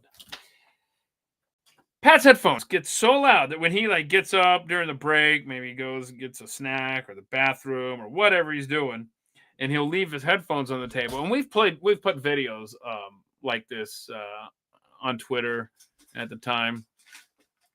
Can you hear Tanner? Can you hear him climbing over stuff over there? Go park it, boy. Just park it. Either that or come over here and say hi. What are you doing? Anyway, they're so loud, even though they are 7-8 feet away on his desk, they're still too loud for me, or if Chris comes in there, they're hurting our ears, and we're way over here. It's insane. Say a prayer for Pat Gray's ears, okay? It's not ADD. I mean, it is, but it's not. It's what the president calls the weave. Okay, I always come back. Unless I forget while I'm making that wide turn. Or Raycon earbuds. There you go. I don't know what the promo code is, but get those. Yeah, Raycon never sent me any, but whatever. That's cool. I'm not jealous.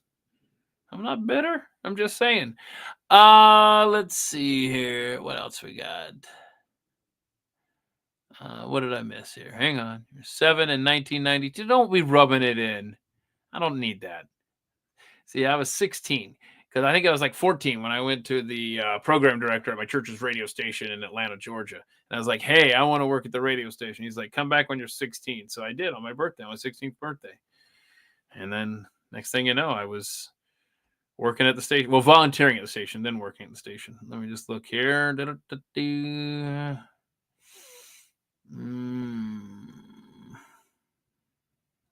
Just seeing if I'm missing anything here. Yeah. Okay. I thought that some of you would have some conspiracy theories you wanted to share with us, and guest ideas or something you'd like to see here on the Thursday deep dive. In case you missed it early on, we know not just missed the first 30 minutes, so she probably missed upcoming guests. Next week, we've got Richard Gage going to talk about World Trade Center Building 7.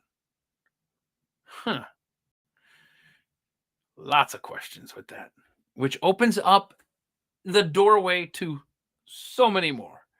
Because if you can't trust that, in fact, I got to go back and look at my my 9/11 show where I came up with that little chart on the fly that I think really kind of summed up, and maybe I'm wrong, but I feel like it kind of summed up the whole scale of where you're at on 9/11. I think like there's 5 levels. Let's see if I can remember them. You believe the government story, hook, line, and sinker. You have questions about Building 7, and then it just keep ratcheting it up to it was an inside job by our own government. Like I think somewhere along the way is, so see, I got out of order. I should have trusted myself to remember them all. You believe the narrative 100%. You have questions maybe about Building 7. Let's see, what was the other one? You think that the government knew something was going to happen, but they didn't know when or where. I think the next level was they let it happen. The government did, and the next was they did it. Like our government did it. I think those are like the 5 levels. But if you get to Building 7, it really opens up a lot of questions to the whole thing. And we'll do all this. We'll have this conversation with Richard Gage next week at this time. We got 15-minute cities coming up. We got the Islamization of Europe. I'll try to remember how to pronounce my friend's name before then. It's Norwegian, man. I mean, it's not the easiest thing. I want to let everybody know about an episode coming up. I don't have a lot of I've just told you all the episodes I have booked out but one. And the other one is booked. I'm so excited for this. On Thursday, April 17th. Steve Dace. I called him up about 6 months ago. I was like, hey, I do this this Thursday deep dive show. Steve Dace of The Blaze. Watch his show if you haven't, or listen to it, however you want to do it. He's a very intelligent co-worker of mine over at The Blaze. I said, Steve, you're a deep thinker. And I didn't know what he was going to say. And he was instant with this. I said, I want to have you on my Thursday deep dive because I want you. I said, what is one thing that most people maybe don't believe that if you had the chance to convince them of, just like I've been asking y'all today, what would you have a conversation with for a couple of hours with everybody? What's one thing you wish that they believe that you believe? And without missing a beat, Steve goes, oh, the resurrection of Christ. I'm like, that's awesome. So get all of maybe you have questions. Send me a DM. What are some questions you want me to ask Steve as he spends that show attempting to convince, I guess, non-believers or those that maybe aren't sold on the divinity of Jesus? That's what we're going to do on April 17th. That's right before Good Friday, right before Easter. So that's all I've got right now. That's all I've got in ink. There's things in pencil that I refuse to jinx. But World Trade Center 7, 15-minute cities, Islamization of Europe, and the resurrection of Christ coming up April 17th. There's a big gap there, obviously, between February and mid-April. So if you got any suggestions, now's your time. Lynn, I accidentally hung up on you too quickly there. I see you're back in line.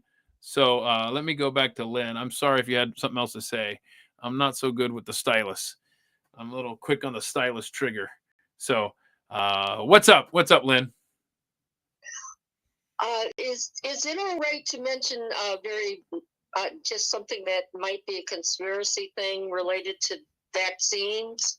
It's not on the topics you're talking about. There is no topic. It's whatever you want to talk about. Go for it. Okay. I believe I did hear something mentioned. What I'm wondering about is SID, or sudden infant death. My sister had gone through, she lost 2 children. One was 6 months, one was 3 months, and they're both boys. And the thing that I'm concerned about now, and I want to look into if I can, is whether or not those vaccines, if the children died sometime after getting the vaccines. That's what I'm concerned about. That you're not alone in thinking that. Did I hear you correctly? Did you? Oh yeah. The first boy, Michael, died. He was 6 months, and the second one, Jeffrey, died at 3 months. These were your grandbabies? Well, no, it was my sister. It would be my nephews. I got you. Nephews. Okay. Man, I'm so sorry. That is horrific. Well, but yes, that there is a thought that these could be caused vaccines.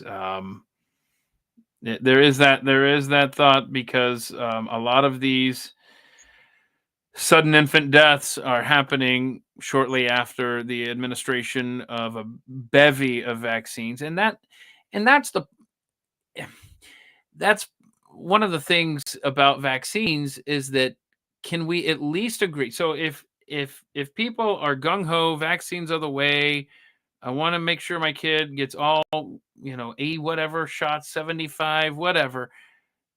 I think there should be some common ground where people like me who have been so turned off by vaccines that there are very few that I would trust anymore. Very few. And I thank God I don't have, and I'm just grateful I don't have to make these decisions anymore. And it's going to be something that, my kids are going to have to decide, and I'm going to help them make those decisions. But here's what I wanted to say is I think where we can find common ground, I hope, is with people that are gung-ho for vaccines and people like me who are on the vaccines. And even then, if I'm going to trust a handful of them, they're not going to be made by companies like Pfizer or Moderna. But anyway, I think the common ground is, can we agree that you shouldn't be giving 12 shots in one freaking doctor's visit to a small child whose body, even as an adult, can't be expected to handle all of this? It's truly remarkable, and I cannot believe that doctors and nurses with a sound mind are fine with that. My concern is also because I have now other new nieces and are being born, and so anyway, so I'm going to do my homework and see what I can find out about for Michael and Jeffrey, maybe if there were any shots that they received very close to their, passing away. Yeah. All right. Well, you're breaking up there, so I'm going to let you go. Okay. My gosh, I just pray for her family. That is just horrific. I'm so sorry that y'all are going through. Well, hopefully in the future they'll know so that we can save their children. Absolutely. Okay. Well, there you go. All right. Have a good evening there, Lynn. Thank you. I don't know. It's not letting me say goodbye to you. You're gonna have to hang up, Lynn. I'm sorry. No, it's not on you. I just I don't know what's going on here. My stylus is in a bad mood. That's what's happening. Okay. So I'm gonna need. That's weird. I have to do that, I guess. Weird. All right. Okay. What's going on here? Bear with me. I've got technical difficulties on the audio stream. It may have killed the audio stream, y'all. I really don't know. I think it just, if X can crash, it just did. I think. I don't know. Audio streamers, I have no idea if you can hear me, if that space is still a thing. But it's not looking good. The patient is not looking good over there on the audio stream. So I don't know. Maybe you can hear me. Let's see here. All right, there we go. There we go. Okay. I think. All right. Stand by. Isn't this riveting, y'all? This is riveting. There we go. Okay. All right. I don't know what happened. I think it's just this phone actually gave up the ghost.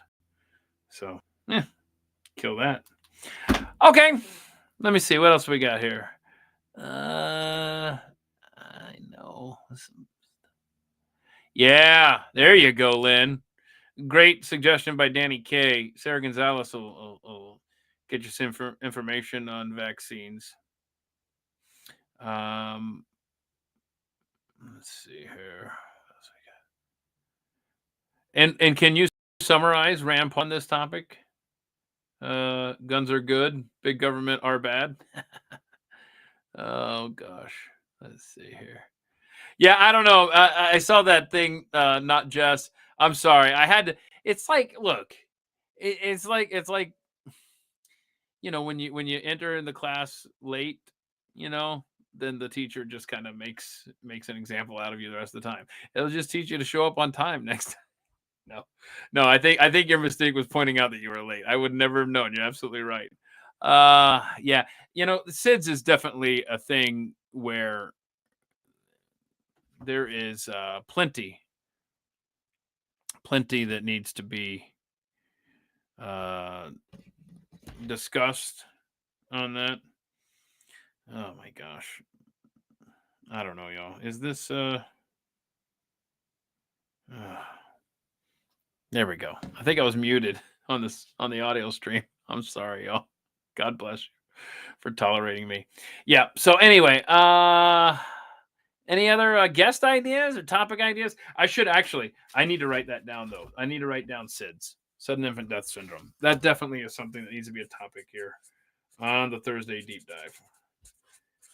All right. Yep, for sure. So if you have any good guest possibilities for that topic, we need to discuss that for sure.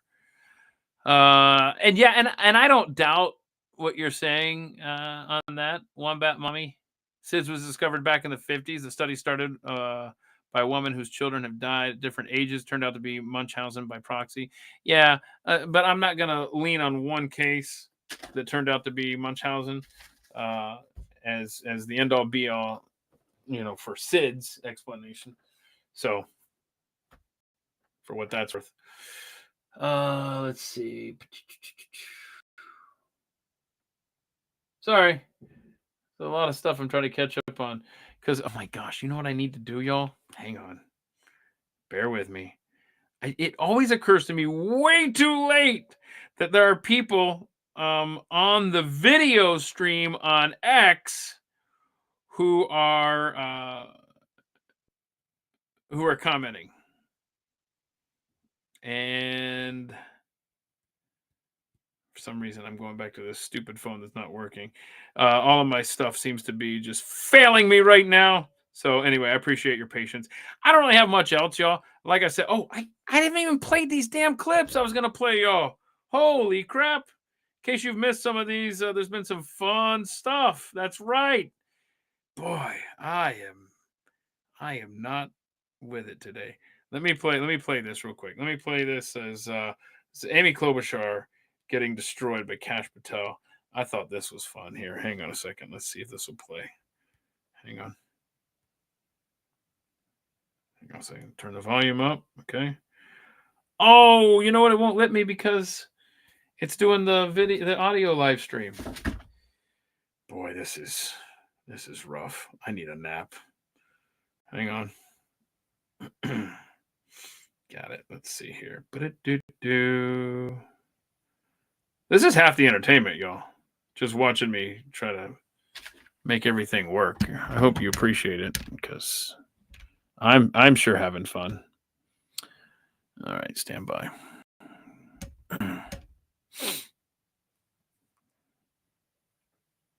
I think this phone is gonna have to get tossed because that one's given up. Here it is. Before I go on to Senator Lee, Simply this. The domestic attacks on me are going to be false accusations and grotesque mischaracterizations. The only thing. Because they're doing what they were doing to Robert Kennedy. They're just using the occasion to just read stuff out of context, to just grandstand these Democrats and giving him no opportunity to respond and defend himself. This body is doing is defeating the credibility of the men and women at the FBI. I stood with them here in this country. In every theater of war we have, I was on the ground in service of this nation. And any accusations leveled against me that I would somehow put political bias before the Constitution are grotesquely unfair. And I will have you reminded that I have been endorsed by over 300,000 law enforcement officers to become the next director of the FBI. Let's ask them. Mr. Chairman. So put that in your pipe. Oh, we already did you, Bernie. Ooh, that's a scary thought. So hang on a second. Okay. So that was him responding to Democrat smears. Okay. So here is the Klobuchar back and forth. She sucks, by the way. Ugh. Most of these people ran for president. Don't forget. Including her. You said we're going to come after the people in the media who lied about American citizens, who helped Joe Biden rig the elections. Yeah. We're going to come after you, whether it's criminally or civilly. Is that something you said? I hope It's a partial statement of what I said. Own it. Own it, Cash. You also said you awesome. put the entire fake news mafia press corps on your list. Is that correct? Is that what you said? I hope so. I don't have that in front of me. Benny Johnson's podcast 82123. Oh, I got to go back and watch You that. have said that the FBI, including today, you said that they remain utterly corrupt. This is an agency with agents who have taken down terrorists, taken down bank robbers, taken down crime. And you wrote that the FBI has become so thoroughly compromised that it will remain a threat to the people unless drastic measures are taken. Yes. Do you know that under Chris Wray's leadership, he took on a very difficult time, we all know that, appointed by President Trump, that during his tenure, the applications to the FBI has in fact tripled. Do you think people would be applying to that agency, like in those numbers, if they know they can get away with stuff over there? The American public's trust in it is at 40%. That's an all-time low. Did you say that the FBI headquarters should be shut down and reopened as a museum of the deep state? Please, definitely. Mr. Chairman, are we allowed to go an extra time? Let's see, you get a second round.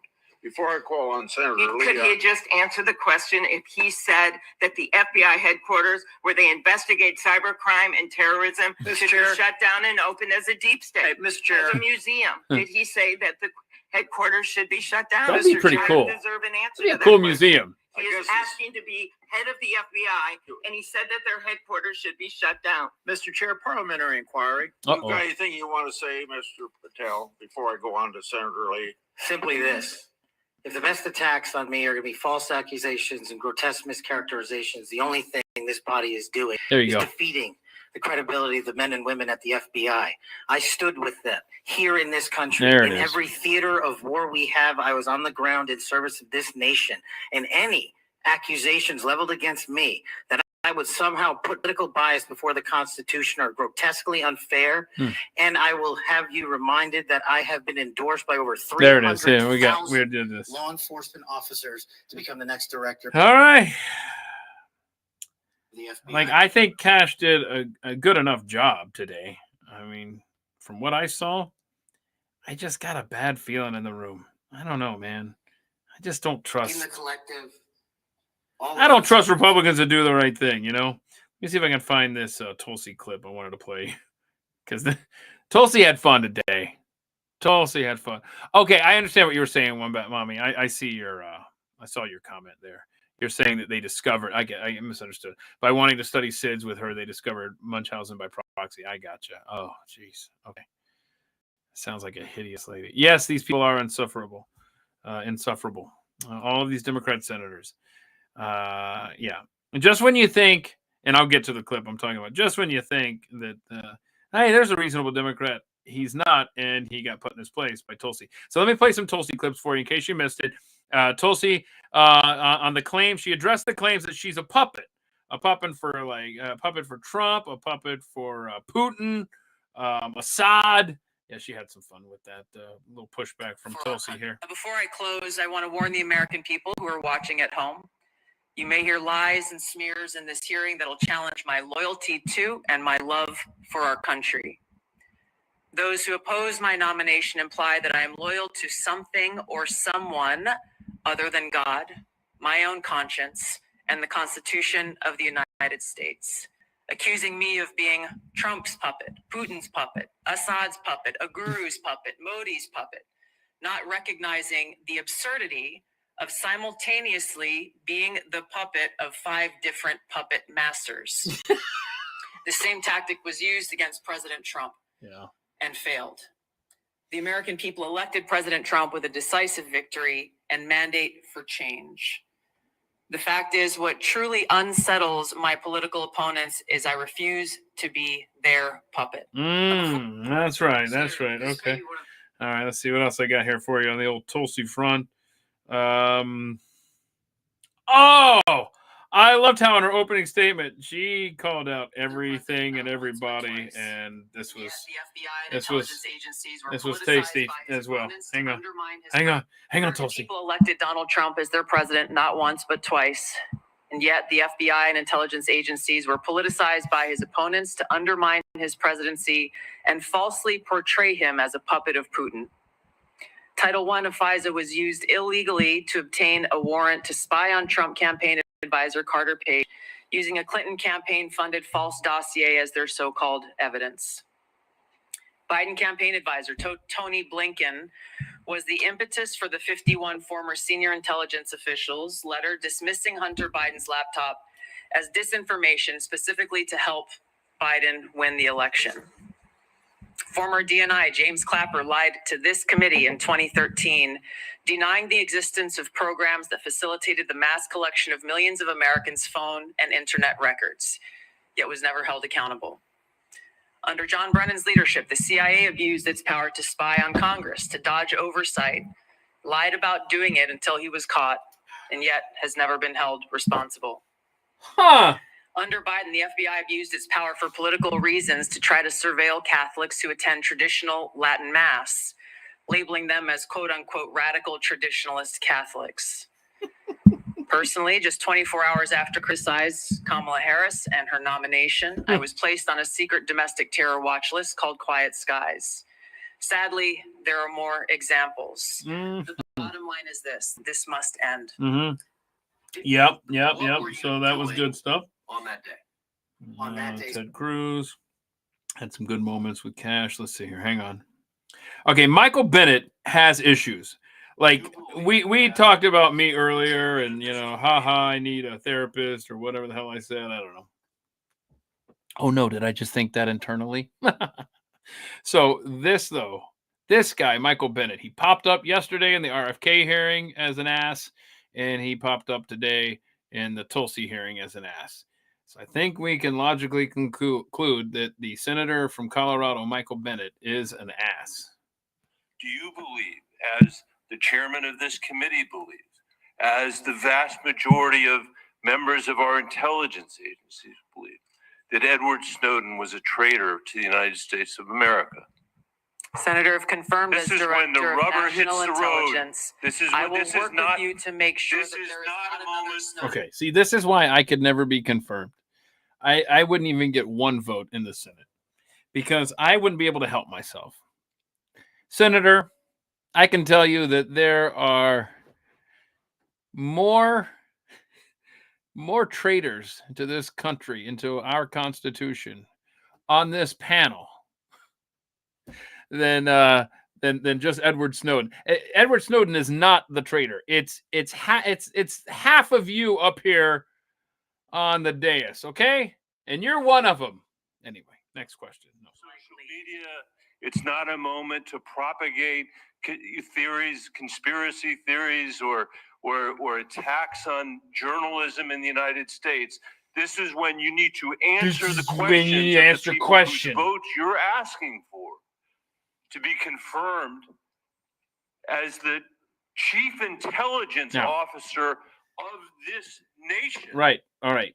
So he's going to obviously give her a chance to speak, right? Okay, sure. But yes, for anybody that wants to know, no, Edward Snowden, there would be no need for an Edward Snowden if the politicians in Washington, D.C. adhered to the Constitution. So, no, Senator, he's not a traitor. You are. As my colleague said, this is not about you. It's about the people that serve the intelligence agencies of the United States. Is Edward Snowden a traitor to the United States? Oh, hang on a second. Hang on. He was about to have his big moment asking her that question again. I want you to watch the staffer because I don't know if you can hear. I don't know if somebody's phone is the weirdest ring ever. Listen to that. I didn't catch this the first time I watched this. Watch this. It's about watch this guy. People that serve the intelligence agencies of the United States. Is Edward Snowden a traitor to the United States of America? No, you are, sir. That is not a hard question to answer when the stakes are this high. Senator, as someone who has your served answer in yes uniform, or no, is Edward Snowden a traitor to the United States of America? as someone who has worn our uniform in combat, I understand how critical our national security Apparently is. you don't. Apparently you don't. Let me ask you. Yeah, this guy. I don't like him. I'm just going to go on the record as saying I don't like Michael Bennett. I don't like him at all. Okay. All right. So this next clip is a little long, but it's worth it. This is the last clip we'll play for you, and I kind of catch you up here in case you missed some stuff today. But Senator Mark Kelly, right? Was he the astronaut guy? He's the astronaut guy, right? And his wife, right? I can't. There's so many. Mark Kelly, his wife was the one who was shot, right? Gabby Giffords. All right. I'll wait for confirmation. Anyway, so this is one of those senators you think when he starts talking, you're like, okay, all right, we got a reasonable guy here. He's going to be calm and he's going to be, this is going to be a good constructive conversation. And never.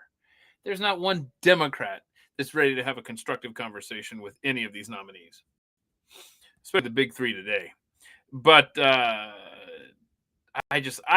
personally, I saw this and I thought it was a thing of beauty, how Tulsi responded to this clown. Thank you, Mr. Chairman. Colonel Gabbard, when Russia was denying us use of chemical weapons, they accused the U.S. of supporting terrorists. This is a line that Putin used frequently during the Syrian civil war as he supported Assad. Syrian officials made similar comments. They did it repeatedly. They did it in public. They did it at the United Nations. Can I just say, in 20? You know what? Okay. Risking alienating many of you. Can I just say, I am not prepared under any circumstances to say that Assad of Syria is a good guy or Putin of Russia is a good guy. But I'm also not prepared to say that the United States is always the good guy. Look who they've been taking orders from for the last 4 years. Look who they took orders from for 8 years previous with Obama in office. So I just want to just pause for a second. These Democrats who hate this country, they want us to simultaneously believe we are always on the side of righteousness. We're always the good guys. Okay. 2016, you gave an interview in which you said, and this is a quote, "The U.S. is providing direct and indirect support to terrorist groups in order to overthrow the Syrian government." And in 2019, on the Democratic presidential debate stage, you said of President Trump, this is a quote, "This current president is continuing to betray us. We were supposed to be going after al-Qaeda, but over years now, not only have we not gone after al-Qaeda, our president is supporting al-Qaeda." So I'm interested to hear, what was your goal in saying these things? And did you consider, before saying them, the motives of Iran and Russia, what their motives might have been before making these claims? Senator, as someone who enlisted in the military specifically because of Al-Qaeda's terrorist attack on 9/11 and committing myself and my life to doing what I could to defeat these terrorists, it was shocking and a betrayal to me and every person who was killed on 9/11, their families and my brothers and sisters in uniform. When, as a member of Congress, I learned about President Obama's dual programs that he had begun really to overthrow the regime of Syria, and being willing to, through the CIA's Timber Sycamore program that has now been made public, of working with and arming and equipping al-Qaeda in an effort to overthrow that regime, starting yet another regime change war in the Middle East. DoD train and equip program, again, begun under President Obama, is widely been known, looked at, and studied, that ultimately resulted in over $500 million being used to train who they called moderate rebels, but were actually fighters working with and aligned with al-Qaeda's affiliate on the ground in Syria, all to move forward with their regime change and not acknowledging what was obvious at the time and what has unfortunately borne true, which was that a regime change war in Syria, much like the regime change wars in Iraq, the toppling of Gaddafi and Mubarak, while these are all dictators, would likely result in the rise of Islamist extremists like al-Qaeda taking power. I shed no tears for the fall of the Assad regime, but today we have an Islamist extremist who is now in charge of Syria, as I said, who danced on the streets to celebrate the 9/11 attack, who ruled over Idlib with an Islamist extremist governance, and who has already begun to persecute and kill and arrest religious minorities like Christians in Syria. I understand. Why that should be acceptable to anyone is beyond me. It should is be. certainly And I not in our understand, but interests. I appreciate your answer and thank you. My concern has to do with the tendency to repeat Russian and Syrian, and even in some cases, I think we'll get into in the closed session, Iranian information, and to discount what comes from our intelligence community. Senator, That's the big sin, Marky Mark, that we're discounting what comes from our own intelligence agencies. Good. Their track record in recent years especially, and actually for probably close to a century, had sucked. They've sucked. And in fact, I think that when these JFK and RFK and MLK papers get released, assuming it's not heavy on the Sharpie, we're going to see that they're good at assassinations of Americans. That's what we're going to learn.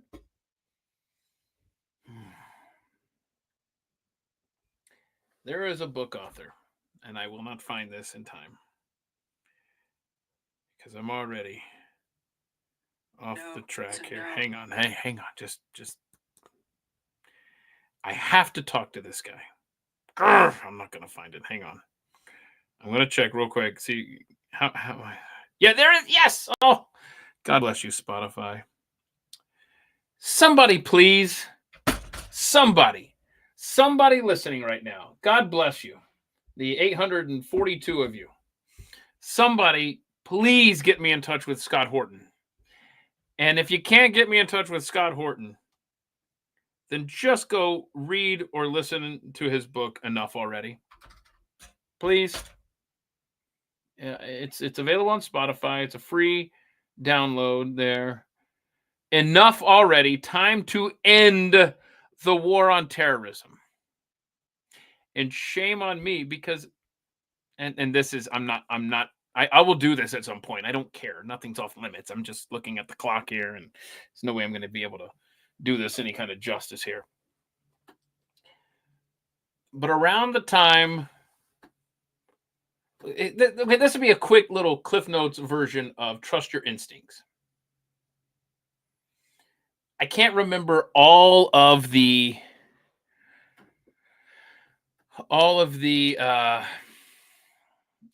individual thoughts that I had around the time of the Iraq invasion. Okay? And I'm not giving myself credit at all. Please don't hear what I'm not saying. Because when push came to shove, I was gung-ho, let's get into Iraq. Okay? And I'm not proud of that. I'm just being honest with you. Because this isn't a fun dialogue if I'm not honest with you. But I did have a nagging feeling in the back of my mind. Like, I can't remember all the intricacies at the time. I just remember thinking, maybe not. And you know what pushed me over the edge to say yes to Iraq? And shame on me for being an immature 20, whatever the hell I was. What was I? Gosh, 26. Anyway. Ted Kennedy gave a speech where he just railed against going into Iraq, and it was so bombastic and it was so over the top. This will be George Bush's Vietnam.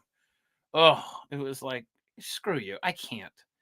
And by the way, don't make your foreign policy decisions based on, being pissed off, turned off by the rhetoric of people that you can't stand.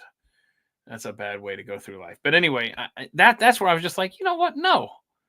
Fuck you, Ted. We're going into Iraq now. That's a bad thing. And then the other thing is have kids and envision them fighting a war off in a foreign land for not a good reason.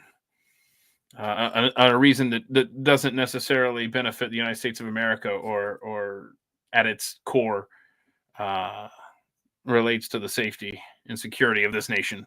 Anyway, but trust your instincts.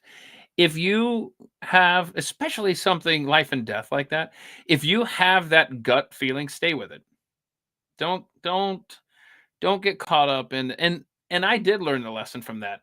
And I think honestly, I think it's me being wrong about stuff like that so long ago made it so much easier for me to not get swept up in the COVID bullshit with masks and vaccines and being in the whatever percent of us that said, no, I'm not doing this. I'll stop going to your business before I wear a mask. I will quit my job before I roll up my sleeve for this vaccine, which I realize, thank you God, that my employer and the people that ran my company, the Blaze, were on the same exact wavelength as me. And I know so many of you did not have that option. You looked at your mortgage payments, you looked at your empty cupboards, and you said, well, I need a job. And these sons of bitches, they plowed ahead. And then they can lean on, well, the CDC said this. You know, I'm sorry that you were put in that position. And shame on the people that fed them that bad, evil information. And I call it evil information because that's exactly what it was. And because there were people behind the scenes like an Anthony Fauci who knew exactly what they were doing. And again, that pardon only goes to 2014. Let's talk to the HIV. Let's talk to the AIDS community. Let's talk about the orphans that he experimented on without their consent. Let's go back further than 2014 if we have to try this man for crimes against humanity. We don't need to just look at the COVID era. Anyway, this is what ADD and alcohol will do to you. So what I'm saying is, I would encourage you to read this book. I've tried to get a hold of Scott Horton through multiple channels. I've failed. His book was eye-opening. And basically, let me put it this way. When you listened to Rush Limbaugh, he confirmed things that you knew inherently to be true. And at your core, you thought he just basically gave you numbers, stats. He gave you ammunition to go and fight with. It's like you knew what you believed, but you didn't know how to enunciate it. And Rush gave you that. And so what Scott Horton's book did for me, Enough Already, Time to End the War on Terrorism, it took, honestly, 20 plus years of the war on terror and some of my early gut instincts thinking we're not really doing this right. And then as the time went on and I got to know veterans who were over there and talk to them and go, oh my gosh, wow, yes, okay, I should have been wiser at the time. I should have done more investigating. And what this book did is basically it takes you back to that rah, let's go fight wars against terrorists after 9/11. And it shows you why you had these feelings and puts into perspective the decisions that were being made in your name. And it's humbling. It really is.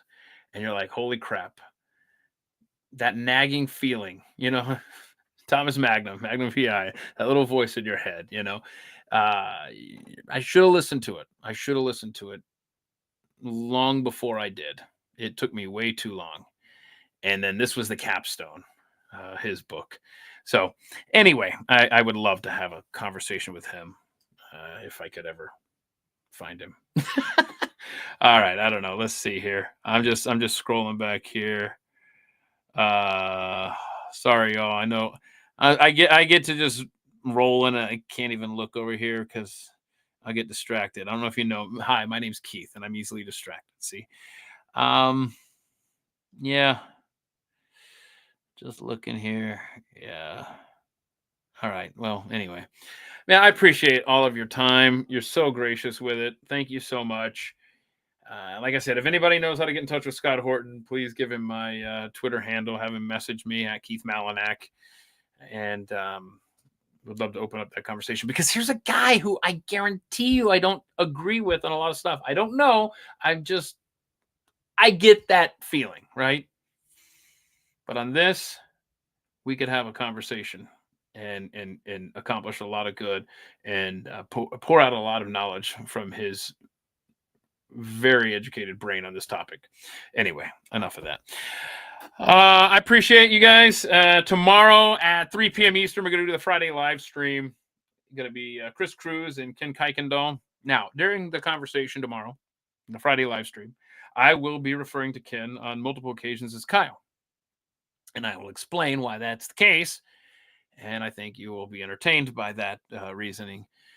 But that'll be tomorrow at 3 p.m. Eastern. And then again, 3 p.m. Eastern next Thursday, we're going to sit down here and talk about Building 7 from 9/11/2001. So many questions. Anyway, thank y'all. See y'all tomorrow morning live at 7 a.m. Eastern on blazetv.com. Try code 47, I think it is, right? Or is it blaze47.com or is it 47off.com? I don't know, but blazetv.com, where I produce Pat Gray Unleashed weekday mornings. So we will see you then. And until then, thank you very much. I'm so grateful for all of you. Please share, like, subscribe, whatever you can do. I think it's at youtube.com/at the mic. And please tell your friends and your family and your enemies. Even they need to know about this show. Okay? All right.